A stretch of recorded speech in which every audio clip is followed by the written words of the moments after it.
Welcome back to UK dreamer another video. അപ്പോൾ UK വന്നു കഴിഞ്ഞിട്ട് ആദ്യം തന്നെ ചെയ്യേണ്ട കുറച്ച് കാര്യങ്ങളാണ് ഇന്നത്തെ വീഡിയോയിൽ പറയാൻ പോകുന്നത്. വെരി ഇമ്പോർട്ടൻ്റ് ആണ്. കാരണം ഇതില്ലാതെ നമുക്കിവിടെ ഒന്നും ചെയ്യാൻ സാധിക്കില്ല. ലൈക്ക് നമുക്ക് പാർട്ട് ടൈം ജോലി കിട്ടില്ല, പിന്നെ ബാങ്ക് അക്കൗണ്ട് സ്റ്റാർട്ട് ചെയ്യാൻ പറ്റില്ല. അപ്പോൾ അതുകൊണ്ട് ആദ്യം തന്നെ വരുമ്പോൾ തന്നെ ചെയ്യേണ്ട കാര്യങ്ങളാണ് ഇത്. അപ്പോൾ ആദ്യം തന്നെ BRP കാർഡ് കളക്ട് ചെയ്യുക എന്നുള്ളതാണ് ആദ്യം തന്നെ ചെയ്യേണ്ടത്. BRP കാർഡ് എന്ന് പറഞ്ഞാൽ ബയോമെട്രിക് റെസിഡൻസ് പെർമിറ്റ് ആണ്. അതൊക്കെ നമ്മൾ ഇൻ്റർവ്യൂ ഒക്കെ ചെയ്തപ്പോൾ പഠിച്ച് കാണും.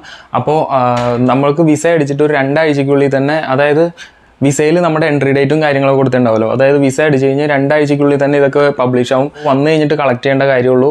അപ്പോൾ കളക്ട് ചെയ്യേണ്ട അഡ്രസ്സും കാര്യങ്ങളൊക്കെ ഈ വിസ വന്നു കഴിഞ്ഞിട്ട് അത് കഴിഞ്ഞിട്ടൊരു മെയിൽ വരും. അതിൽ എവിടെ നിന്നാണ് കളക്ട് ചെയ്യേണ്ടതെന്നുണ്ടാവും. അവിടെ പോയി കളക്ട് ചെയ്യണം. വന്നിട്ട് ആദ്യം തന്നെ ചെയ്യേണ്ട കാര്യം അതാണ്. പിന്നെ ഒരു കാര്യം പറയാനുണ്ടായിരുന്നു. ഇന്ന് ഇവിടെ ട്രാവൽ ചെയ്യാനായിട്ട് കാർഡ് എടുത്തിട്ട് വരണമെന്ന് പറഞ്ഞായിരുന്നു. ആ കാർഡ് എടുത്തിട്ട് വരാത്തവർ, ഞാൻ ആദ്യത്തെ വീഡിയോയിൽ പറഞ്ഞിട്ടുണ്ടായിരുന്നു, ആ വീഡിയോ കാണാത്തവർ പോയി കാണുക. വീഡിയോയിൽ പറഞ്ഞിട്ടുണ്ടായിരുന്നു നാട്ടിൽ നിന്ന് ഒരു ട്രാവലിംഗ് കാർഡ് എടുത്തിട്ട് വരണമെന്ന്. അങ്ങനെയാണെങ്കിൽ മാത്രമാണ് ഇവിടെ വന്നിട്ട് ട്രാവൽ ചെയ്യാൻ പറ്റുള്ളൂ. ഇൻ കേസ് എടുത്തിട്ട് വരാൻ പറ്റാത്തവർക്ക് ഇവിടെ വന്നിട്ട് ആദ്യം തന്നെ എടുക്കേണ്ടത് ട്രാവൽ കാർഡാണ്. ആ ട്രാവൽ കാർഡ് എന്ന് പറഞ്ഞിട്ടുണ്ടെങ്കിൽ ഈ ഓയിസ്റ്റർ കാർഡാണ് ഇവിടെ യൂസ് ചെയ്യുന്നത്. ഇവിടെ ഏത് ഓഫ് ലൈസൻസ് ഷോപ്പിലും കാര്യത്തിലൊക്കെ പോയി കഴിഞ്ഞിട്ടുണ്ടെങ്കിൽ നമുക്ക് കിട്ടും. ഇവിടെ സ്ട്രീറ്റിലൊക്കെ ഇറങ്ങിക്കഴിഞ്ഞാൽ എല്ലാ സ്ട്രീറ്റിലും കാണും ഒരു ഓഫ് ലൈസൻസ് ഷോപ്പ്. അവിടെ ചെന്ന് നേരെ ചോദിച്ചാൽ മതി ഒരു ഓയിസ്റ്റർ കാർഡിന് അറൗണ്ട് 6 പൗണ്ടാണ് ഓയിസ്റ്റർ കാർഡിന് തന്നെ പ്രൈസ് എന്ന് പറഞ്ഞിട്ടുണ്ടെങ്കിൽ. അപ്പോൾ അത് മേടിച്ചിട്ട് അത് റീചാർജ് ചെയ്ത് കഴിഞ്ഞാൽ നമുക്ക് ട്രാവൽ ചെയ്യാൻ പറ്റും. അതിന് വേറെ ഡോക്യുമെൻറ്റ്സോ കാര്യങ്ങളോ ഒന്നും വേണ്ട.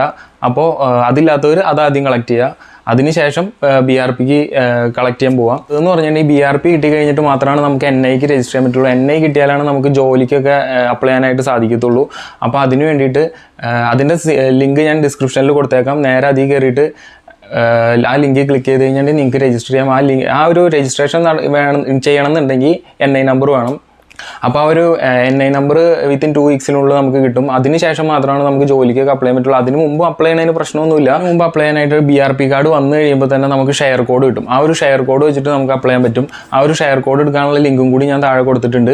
അതിൽ ക്ലിക്ക് ചെയ്തിട്ട് BRP നമ്പറും കാര്യങ്ങളൊക്കെ കൊടുത്താൽ നമുക്കൊരു ഷെയർ കോഡ് കിട്ടും. ആ ഒരു ഇത് വെച്ചിട്ട് നമുക്ക് ജോലിക്ക് അപ്ലൈ ചെയ്യാൻ പറ്റും. പിന്നെ NI നമ്പർ കിട്ടിക്കഴിഞ്ഞാലാണ് നമുക്ക് ബാങ്ക് അക്കൗണ്ട് എടുക്കാൻ പറ്റുള്ളൂ. ആ ഒരു ബാങ്ക് അക്കൗണ്ട് മൂന്നാമത്താണ് നമ്മൾ ബാങ്ക് അക്കൗണ്ട് എടുക്കുക എന്നുള്ളത്. അതിന് വേണ്ടിയിട്ട് എന്തായാലും NI നമ്പർ വേണം. സോ NI നമ്പർ ഇല്ലാതെ, അതായത് BRP ആദ്യം, അത് കഴിഞ്ഞിട്ട് NI നമ്പർ, അത് കഴിഞ്ഞിട്ട് ബാങ്ക് അക്കൗണ്ട്.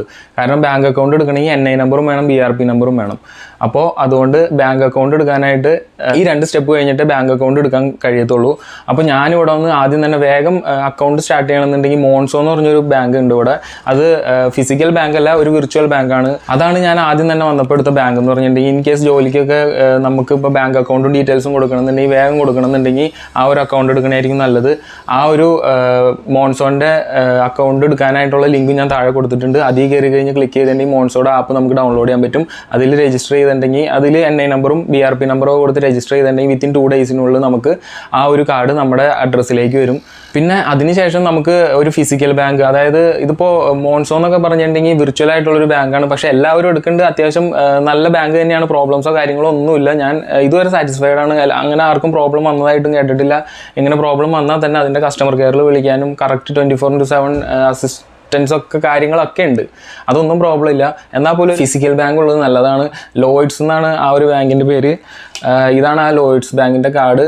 അപ്പോൾ ഞാൻ അത് ഒരെണ്ണം എടുത്തായിരുന്നു.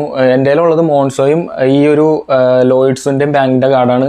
അപ്പോൾ ലോയിഡ്സ് ബാങ്കിൻ്റെ എടുക്കാനുള്ള ലിങ്ക് ഞാൻ താഴെ കൊടുത്തേക്കാം. ചിലർക്ക് അത് എടുക്കാനായിട്ട് ഇച്ചിരി ടൈം എടുക്കും. അതുകൊണ്ടാണ് മോൺസോ ആദ്യം തന്നെ എടുത്തോളാൻ പറയുന്നത്. ഇത്രയും കാര്യങ്ങളാണ് ആദ്യം തന്നെ വന്നിട്ട് ചെയ്യേണ്ട കാര്യങ്ങൾ എന്ന് പറഞ്ഞിട്ടുണ്ടെങ്കിൽ. ഇത്രേ ഉള്ളൂ. ഈ ഒരു കാര്യങ്ങൾ ഒരു വിത്തിൻ 2 വീക്സിനുള്ളിൽ നമുക്ക് ചെയ്ത് തീർക്കാൻ പറ്റും. അപ്പോൾ ഇതൊന്നുമില്ലാതെ നമുക്ക് ജോലിക്കോ ഒന്നിനും കാര്യങ്ങൾക്കോ ഒന്നും ഇവിടെ കയറാൻ സാധിക്കത്തില്ല. അതുകൊണ്ട് ഈ ഒരു വീഡിയോ, ഈ ഒരു ചെറിയ കാര്യം പറയാൻ വേണ്ടി മാത്രമാണ്. അപ്പോൾ ഈ ഒരു വീഡിയോ നിങ്ങൾക്ക് ഉപകാരപ്പെട്ടെന്ന് കരുതുന്നു. അങ്ങനെ ഉപകാരപ്പെട്ടെങ്കിൽ ഈ ചാനൽ സബ്സ്ക്രൈബ് ചെയ്ത് ഇതേപോലെയുള്ള യൂസ്ഫുൾ ആയിട്ടുള്ള വീഡിയോസ് ഇനിയും ഇടുന്നതാണ്. അപ്പോൾ അടുത്തൊരു വീഡിയോ കാണുന്നവരെ ബൈ.